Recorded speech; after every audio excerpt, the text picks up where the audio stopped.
नमस्कार, आप देख रहे हैं न्यूज वन इंडिया। मैं हूं आपके साथ कीर्ति बिंदल और बुलेटिन का आगाज बड़ी खबर के साथ करेंगे मऊ से। घर में देह व्यापार की सूचना पर पुलिस ने मारा छापा। छापे के दौरान 3 महिलाएं और 2 पुरुष हिरासत में लिए गए। दरवाजा तोड़कर पुलिस ने महिलाओं और पुरुषों को हिरासत में लिया। पुलिस ने काफी मात्रा में आपत्तिजनक वस्तुएं भी बरामद की हैं। मामले को गंभीरता से देख करके कार्रवाई की जा रही है। बहादुरगंज रोड पर स्थित एक मकान में चल रहा था देह व्यापार। तो देखिए, बड़ी खबर आपको बता रहे हैं। मऊ में सेक्स रैकेट का हुआ भंडाफोड़। घर में देह व्यापार की सूचना पर पुलिस ने मारा छापा और कामयाबी भी हासिल की, क्योंकि छापे के दौरान 3 महिलाएं और 2 पुरुष हिरासत में लिए गए हैं। दरवाजा तोड़कर पुलिस ने महिलाओं और पुरुषों को हिरासत में लिया है। पुलिस ने काफी मात्रा में आपत्तिजनक सामान भी बरामद किया है।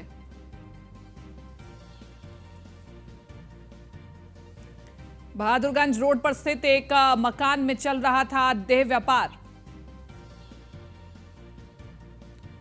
तो बड़ी खबर आपको बता रहे हैं, मऊ में सेक्स रैकेट का भंडाफोड़।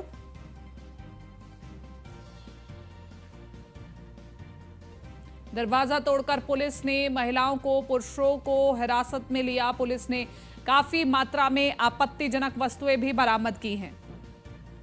प्रदीप पांडे ज्यादा जानकारी के साथ संवाददाता बने हुए फोन लाइन पर। प्रदीप पांडे, कितने समय से ये सेक्स रैकेट यहां पर चल रहा था? देखिए, बताया जा रहा है कि सालों साल से चूंकि मकान के अंदर ये स्थितियां चल रही थी, जिससे पुलिस भांप नहीं पा रही थी, लेकिन मुखबिरी सूचना के आधार पर भीटी हनुमान मंदिर के पास एक जगह है जो कि मकान है। बाहर से देखने से ऐसा कुछ नहीं लगता कि इसमें ऐसा कुछ किया जाता रहा होगा, लेकिन पुलिस की नजरें अभी 3 महीना पहले एक होटल पे थी, जिसमें छापेमारी करके भारी मात्रा में महिलाओं को और पुरुषों को रंगों हाथ पकड़ा था। उसी को दृष्टिगत रखते हुए पूरे जनपद में कार्यक्रम पुलिस की मुखबिरी पर चल रही थी, जो कि भीटी में भी इस मकान पे शक का दायरा आता था। कुछ युवक जो निकलते थे वो कहीं ना कहीं अपनी चावसी में इस बात को रख देते थे और उसी आधार पे पुलिस ने रास्ता बना करके आज 3 बजे के पहले ही छापेमारी करके इसका भंडाफोड़ किया है। जबकि दरवाजा मौके पे बंद था, अंदर से खुलवाने पर खोला नहीं जाता था, घर का हवाला दिया जाता था। पुलिस ने उस दरवाजे के लॉकअप को तोड़ करके अंदर तलाशी लेकर के रंगों हाथ से पकड़ करके उन्हें जेल भेजा है। ठीक है प्रदीप, शुक्रिया तमाम इस जानकारी के लिए। तो देखिए, लंबे समय से सेक्स रैकेट यहां पर चल रहा था।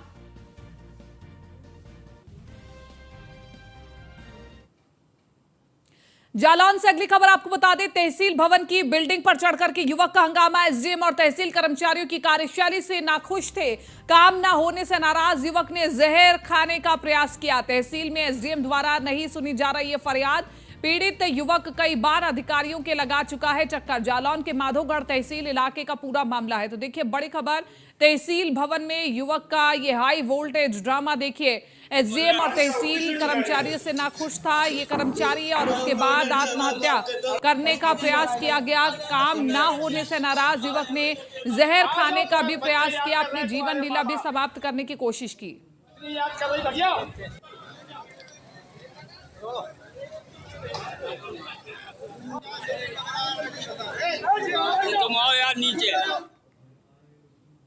और इधर मेरठ के थाना लालकुर्ती पुलिस से 2 होमगार्ड गिरफ्तार किए गए हैं, जिनके पास से 500 नोट की 10 गड्डी बरामद हुई है। आरोपी होमगार्ड ऊपर नोट और नीचे कागज लगाकर मार्केट में सप्लाई कर रहे थे। थाना लालकुर्ती इंस्पेक्टर ने बताया 2 होमगार्ड गिरफ्तार किए गए हैं। एक होमगार्ड और एक नकली नोट सप्लायर मौके से फरार हो गया है। पुलिस के मुताबिक ये लोग पैसा बदलने के नाम पर जनता से धोखाधड़ी कर रहे थे। तो देखिए, मेरठ में पैसा बदलने के नाम पर धोखाधड़ी हो रही है। पुलिस ने 2 होमगार्ड गिरफ्तार किए हैं।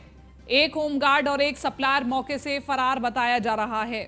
ऊपर नोट, नीचे कागज लगाकर मार्केट में सप्लाई किए जा रहे थे। पैसा बदलने के नाम पर फ्रॉड करते थे आरोपी होमगार्ड। पुलिस ने 2 होमगार्ड गिरफ्तार किए, जिनके पास से 500 की 10 गड्डियां बरामद हुई हैं।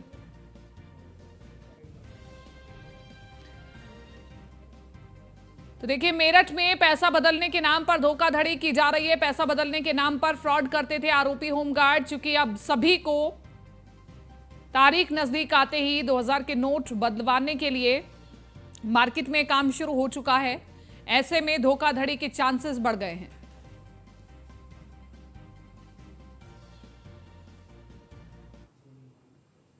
कल पटना में विपक्षी दलों की बड़ी बैठक होने वाली है। जयंत चौधरी ने विपक्षी दलों की होने वाली बैठक से किनारा कर लिया है और इसी पर केंद्रीय स्वास्थ्य राज्य मंत्री एसपी सिंह बघेल से न्यूज वन इंडिया संवाददाता ने खास बातचीत की। आपको सुनवाते हैं।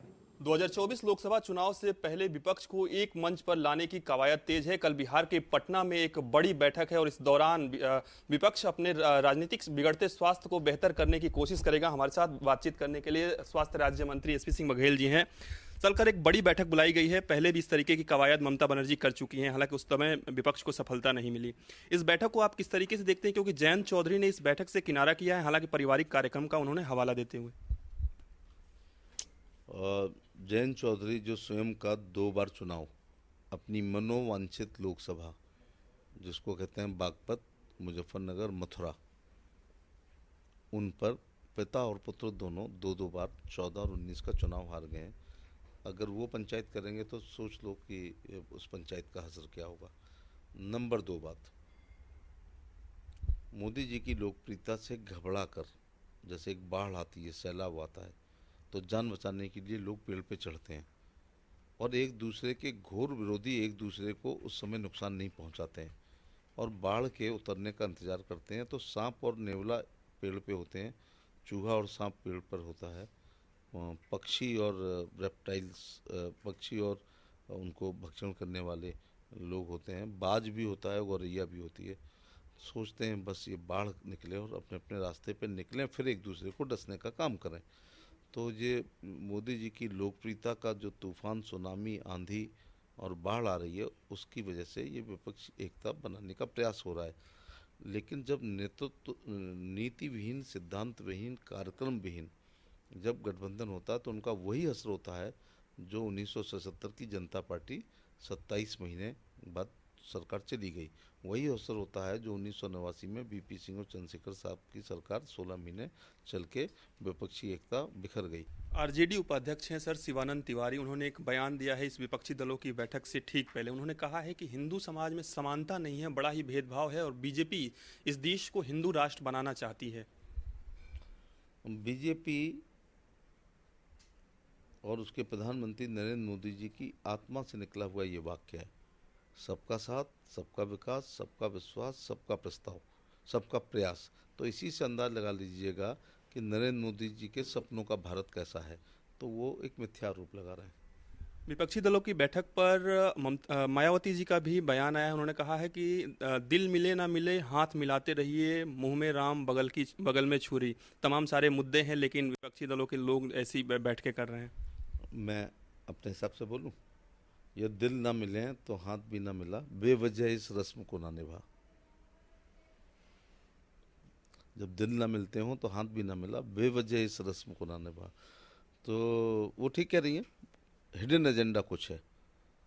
तो ऐसे ऐसे लोग प्रधानमंत्री के, ये कब होता है विपक्षी एकता? ये और मज़ेदार बात देखो, लोकसभा के चुनाव की पूर्व संध्या पर जिन लोगों के प्रधानमंत्री बनने के वायरस हैं वो अत्यंत सक्रिय हो जाते हैं और फिर इसके बाद अपना अपने एजेंडे पर आ जाते हैं। तो इनमें एक भी ऐसा नेता नहीं है जिसकी वैश्विक पहचान हो। मोदी जी की वैश्विक पहचान है, यूएस का दिखवा दो जरा उनको कि क्या वहाँ प्रोटोकॉल मिल रहा है। और इनमें से एक भी राष्ट्रीय स्तर का नेता नहीं है। प्रधानमंत्री बनने के सपने देखने वाली पार्टियों के चुनाव चिन्ह इस देश की जनता नहीं जानती है, तो वोट कहाँ डालेगी?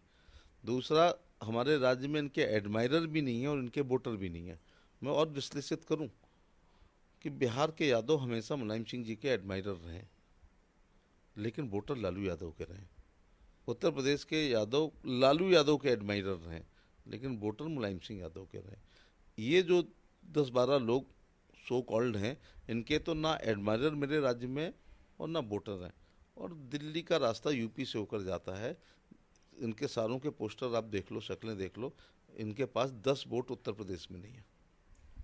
धन्यवाद सर। तो ये थे हमारे साथ केंद्रीय स्वास्थ्य राज्य मंत्री एसपी सिंह बघेल, जिन्होंने न्यूज़ वन इंडिया से तमाम सारे विषयों पर बातचीत की।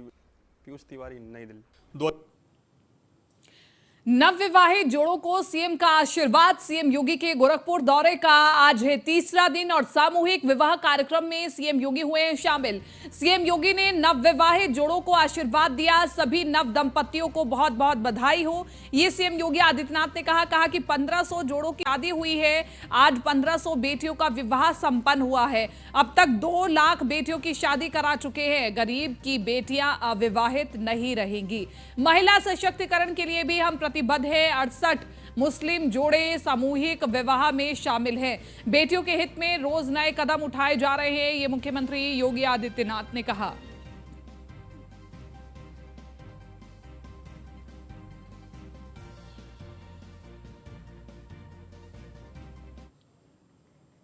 पंद्रह 1500 जोड़े कितने सौभाग्यशाली हैं,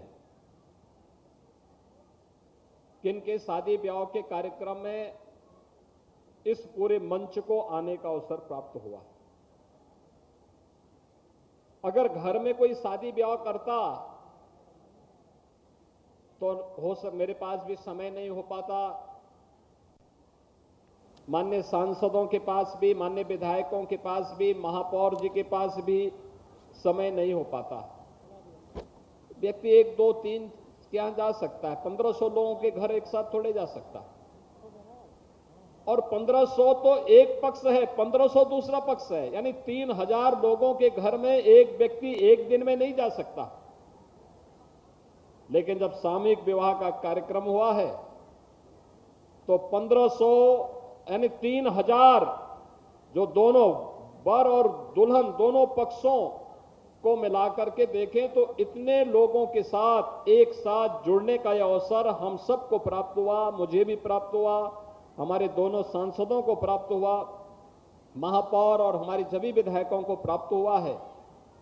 यह प्रधानमंत्री मोदी जी के नेतृत्व में नारी गरिमा की रक्षा, मातृशक्ति के सशक्तिकरण और साथ साथ अगर समाज में कहीं कोई विकृति है, उस विकृति के खिलाफ समाज को मिलकर के कार्य करना चाहिए। उस दृष्टि से सामूहिक विवाह के कार्यक्रम को हम लोगों ने प्रारंभ किया है।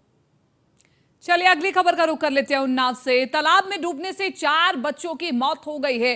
गोताखोरों ने 2 बच्चों के शवों को बरामद किया है। 2 की तलाश जारी है। ग्रामीणों का सैलाब इसमें उमड़ चुका है। बीगापुर थाना क्षेत्र के अटवट गांव की घटना है। तो देखिए बड़ी खबर आपको बता रहे हैं, उन्नाव में हादसा, 4 बच्चों की मौत हो चुकी है, 2 की तलाश जारी है। ग्रामीणों का सैलाब उमड़ चुका है। बीगापुर थाना क्षेत्र के अटवट गांव की घटना।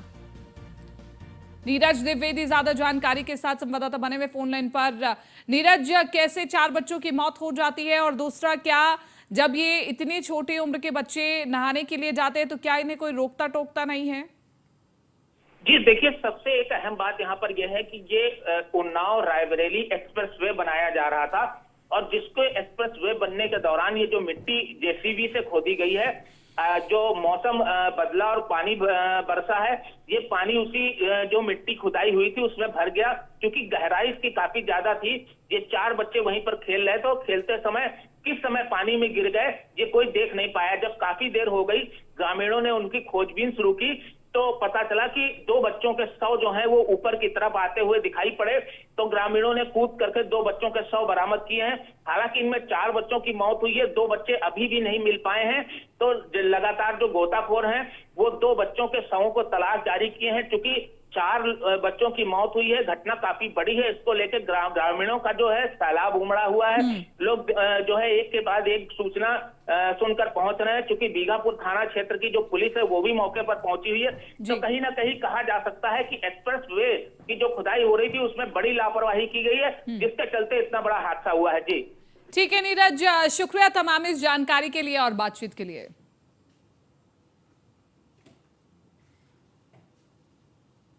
एक बहुत छोटे से ब्रेक के लिए रुक रहे हैं, जल्द हाजिर होंगे।